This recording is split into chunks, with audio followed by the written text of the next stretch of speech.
Praise the Lord. आप सभी को जय मसीह की। मैं अपने बारे में कुछ कहूँ उससे पहले सर्वप्रथम पिता परमेश्वर को धन्यवाद देना चाहता हूँ कि उन्होंने आज का दिन मेरे जीवन में जोड़ा और ये गवाही को मेरे जीवन में दिया है। और मैं अपनी गवाही को द क्राइस्ट फॉलोवर चैनल के माध्यम से आप लोगों के समक्ष में लेके आ रहा हूँ।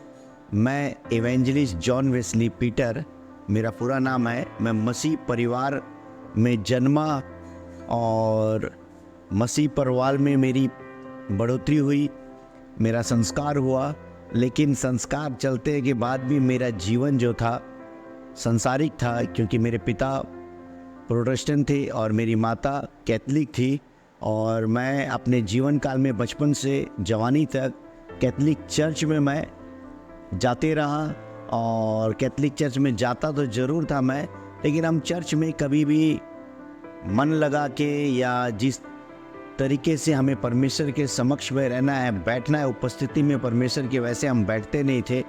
और हर यूथ में, हर फंक्शन में हम दौड़ते चलते थे, सब कुछ कार्यों को करते थे। लेकिन धीरे धीरे हमारा वहाँ से शैतान हमारे जीवन में बहुत से परेशानियों को लेके आया। हम चर्च से धीरे धीरे बाहर आए। बाहर से आने के बाद भी कैथलिक परिवार में रहने के बाद वहाँ पे कैथलिक की जो रीति रिवाजें थी वो मुझे प्रभावित नहीं करती थी, मेरे जीवन को प्रभावित नहीं करती थी, क्योंकि वहाँ पर भी एक मूर्ति पूजा होता था और एक स्टैचू को रखते थे, जबकि वो परमेश्वर की माता थी। और परमेश्वर ने स्वयं मतलब एक पवित्र लेडीज़ को चुना था और चाहता था कि उनके द्वारा एक यीशु मसीह उद्धार करता हमारे लिए जन्मे। इसलिए मैं कभी वहाँ पे अपने हाथों को नहीं फैलाया उस जगह पे। और संसार की दौड़ में मेरी संसार में मैं भीड़ गया था, संसार के हर एक बुरे काम में मैं फंस चुका था। और उसके बाद एक दिन एकाएक मेरे जीवन में मुझे स्वप्न दर्शन मिला। और उस स्वप्न दर्शन में मैंने देखा कि नरक का दर्शन हो। नरक का दर्शन भयंकर था, खतरनाक था। नरक के दर्शन तक मैं गया। नरक में क्या क्या होता है, कैसे तकलीफ़ें हैं, कैसी आग का जलन जो है हमें अनंत जीवन तक, जिस प्रकार यीशु मसीह अनंत जीवन देने आए, वैसे ही जब हम उसकी आज्ञाओं को मान के नहीं चलते हैं तब हमारे जीवन में वैसी अनंत आग हमारे साथ बने रहेगा। लेकिन मैं बहुत घबराया और मैं जब उठा तो मेरे रोंगटे खड़े हो गए थे। और मैंने अपनी पत्नी को बताया इसके बारे में पूरा। पत्नी ने बोला कि अभी भी बदल जाओ, परमेश्वर की आवाज़ सुनो, परमेश्वर तुमसे प्रेम करते हैं, परमेश्वर चाहते हैं कि तुम परमेश्वर की कार्य करो। मैं घबराया और उसके बाद दिन प्रतिदिन वचन को पढ़ के मैं चलते रहा। 1 महीना, 2 महीना, 3 महीने, धीरे धीरे मैं फिर दूर से दूर हुआ। 6 महीने बाद फिर से दूर होकर मैं संसार में चले गया। संसार में जाने के बाद फिर से मेरे जीवन में 2 परेशानी आई, परिस्थितियाँ आई और बहुत कष्ट का जीवन मेरा चलता था। जब मैं प्रभु में नहीं था, बहुत कष्ट से, संघर्ष के साथ मैंने अपने दोनों बच्चों को परवरिश किया, चल रहा था। तो एकाएक मेरा दुर्घटनाग्रस्त हुआ, एक्सीडेंट हुई। और उस एक्सीडेंट में मैं बुरी तरह घायल हुआ और एक्सीडेंट में मेरे पैर टूट चुके थे और उस समय उठ नहीं पाया मैं। और चलने की कोशिश किया तो मैं चल नहीं पाया। जब सोचा कि मोच आया होगा, 8-10 लोग मुझे उठा नहीं पा रहे थे रात की घड़ी पे। लेकिन एक अद्भुत काम परमेश्वर ने किया उस समय। जब घर आए हम लोग हॉस्पिटल से, तो जाने के बाद घर वाले भी सोचे मोच आएगा, लेकिन दूसरे दिन मेरे पैर बहुत ही ज़्यादा सूज गए थे। पैर सूजने की वजह से मुझे हॉस्पिटल में लेके गए, देखे तो मेरे पैर टूट के, फीमर बॉल जो है टूट के लटक चुका था। और हॉस्पिटल में जब गए हम, हॉस्पिटल में भी वहाँ पे जवाब दे दिया गया था कि तुरंत मेजर ऑपरेशन रहेगा सरकारी हॉस्पिटल दुर्ग में।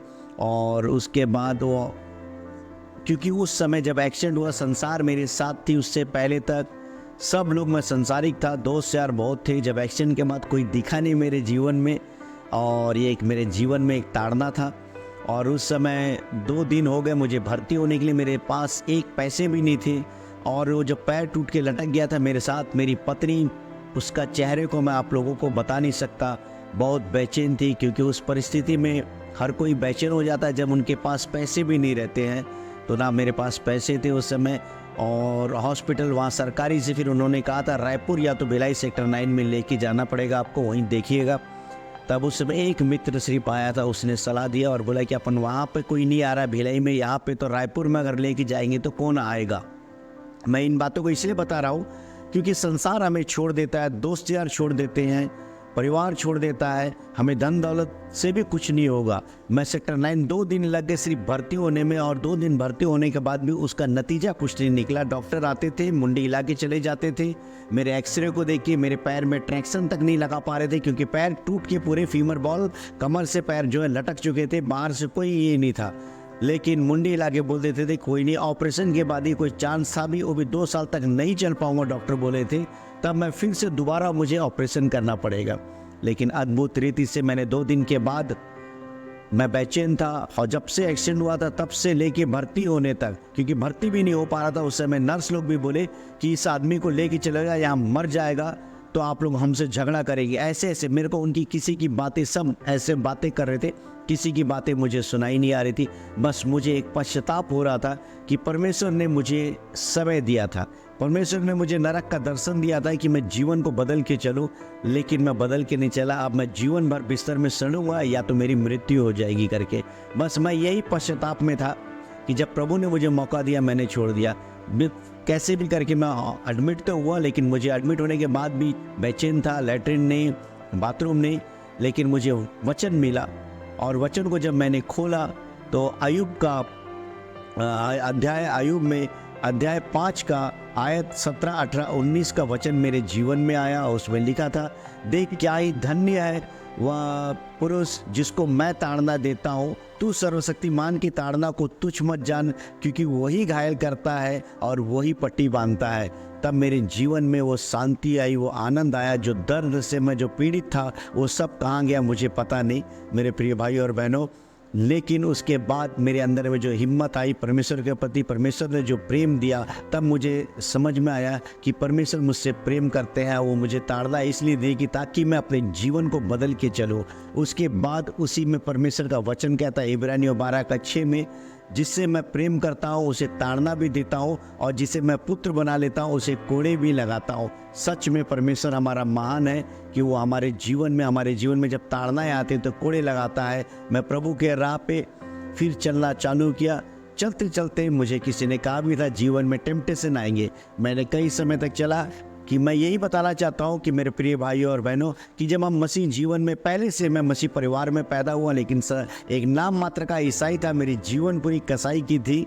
लेकिन परमेश्वर दयालु है, अनुग्रहकारी और प्रेम करने वाला परमेश्वर है। वो चाहता है कि हर एक का जीवन जो है वो बदले और वो अनंत जीवन में बदल जाए।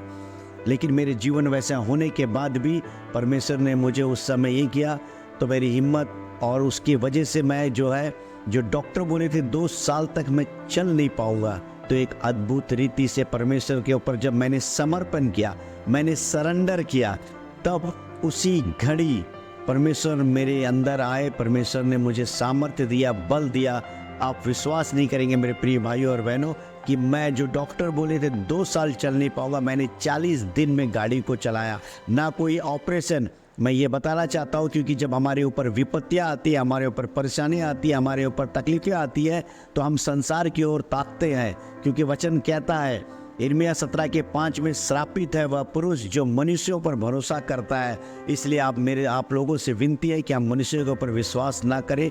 डायरेक्ट जब हमारे ऊपर जीवन में कोई परिस्थिति आए तो हम परमेश्वर की ओर देखिए। परमेश्वर अद्भुत रीति से हमें चलाएगा, परमेश्वर हमें अद्भुत रीति से बचाएगा। और मैं 40 दिन में मैं चला, और उसके बाद दोबारा मेरे जीवन में परेशानी में गया, लेकिन आज जो है मैं परमेश्वर की सेवा सच्चाई और अपने हृदय के साथ कर रहा हूँ। इस सभी के लिए मैं धन्यवाद देता हूँ। मैं यही आप लोगों से बताना चाहता हूँ कि हर लोगों के पास वो जीवन नहीं मिलता है, हर लोगों को वो समय नहीं मिलेगा। परमेश्वर देता है, अनुग्रह देता है, ग्रेस देता है। हम अपनी कल्पना को बहुत से बड़ी बड़ी करके रखते हैं, हम अपने ऊपर विश्वास करते हैं, हमारे ऊपर एक अहंकार रहता है, हमारे अंदर एक घमंड रहता है कि मैं कर रहा हूँ, मैं कमा रहा हूँ। लेकिन मेरे प्रिय भाई और बहनों, हम एक ओस के समान है, हम एक भाप के समान है। हमारा जीवन कभी भी मिट सकता है। घमंड हम ना करें, लेकिन मैं यही चाहता हूँ कि जब कभी भी हमारे जीवन में ऐसी परिस्थिति आती है तो हम परमेश्वर के हाथों में समर्पण करें, सरेंडर करें, क्योंकि इस हर एक को ताड़ना के बाद ताड़ना तक कोई इंतज़ार ना करे। बस मैं ये चाहता हूँ ताड़ना के पहले परमेश्वर के निकट आ जाए, परमेश्वर के प्रेम को जाने, क्योंकि परमेश्वर हमें एक जीवन देने आया, अनंत जीवन देने आया, बहुतायत का जीवन देने आया।